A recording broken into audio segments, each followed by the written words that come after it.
Hi friends, welcome to village Tamil. எல்லோரும் எப்படி இருக்கீங்க? நல்லா இருக்கீங்களா? நாங்கள் எல்லோரும் நல்லாயிருக்கோம். இதுதாங்க நம்மளோட மல்பெரி ஷெட்டு.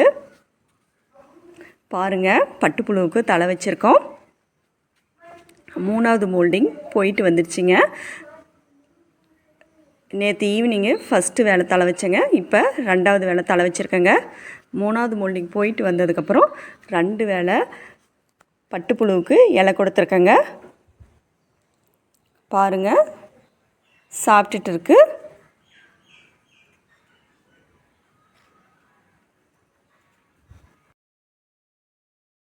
சிக்ஸ் 6:30க்கு நானும் ஹஸ்பண்டும் புழு எக்ஸ்டெண்ட் பண்ண வந்துட்டேங்க. ரொம்ப அடர்த்தியாக இருந்ததுனால 3 ரேக் எக்ஸ்டெண்ட் பண்ணேங்க. பாருங்கள், டெய்லியும் எக்ஸ்டெண்ட் பண்ணுங்க. ரொம்ப அடர்த்தியாக இருக்கும். டெய்லியும் எக்ஸ்டெண்ட் பண்ணணும். அப்போ தான் புழு காத்தோட்டமாக இருக்கும். ரொம்ப அடர்த்தியாக இருந்ததுன்னா அன்சைஸ் வந்துடுங்க. அதனால தான் நம்ம எக்ஸ்டெண்ட் பண்ணி டெய்லியும் தலை வைக்கணுங்க. அப்போ தான் அன்சைஸ் வராமல் நமக்கு நல்லபடியாக வரும்.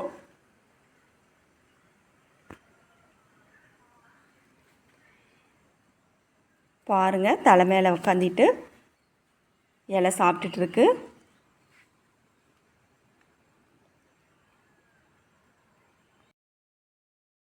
2வது வேலை தலை வச்சுருக்கேங்க.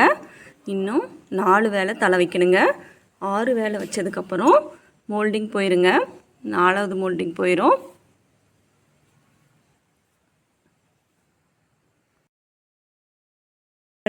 ரேக் பாருங்க.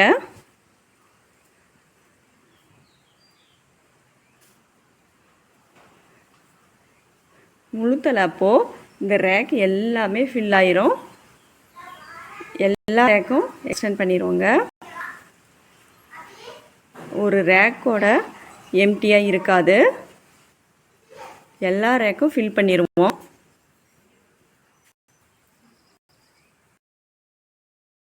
பட்டுப்புழு வச்சுருக்கீங்களா? எந்த ஊரில் வச்சுருக்கேன்னு கமெண்ட் பண்ணுங்கள். எத்தனை வருஷமாக வச்சுருக்கேன்னு சொல்லுங்கள். இந்த வீடியோ உங்களுக்கு பிடிச்சிருந்தா லைக் பண்ணுங்கள், ஷேர் பண்ணுங்கள், சப்ஸ்கிரைப் பண்ணுங்கள், கமெண்ட் பண்ணுங்கள். அடுத்து நாளைக்கு பட்டுப்புழு எவ்வளோ பெருசாக இருக்குது அப்படின்னு நான் உங்களுக்கு வீடியோ போடுறேங்க. நாளுக்கு நாள் சைஸ் பெருசாகிட்டு தான் வரும். பாய் வில்லேஜ் தமிழ்.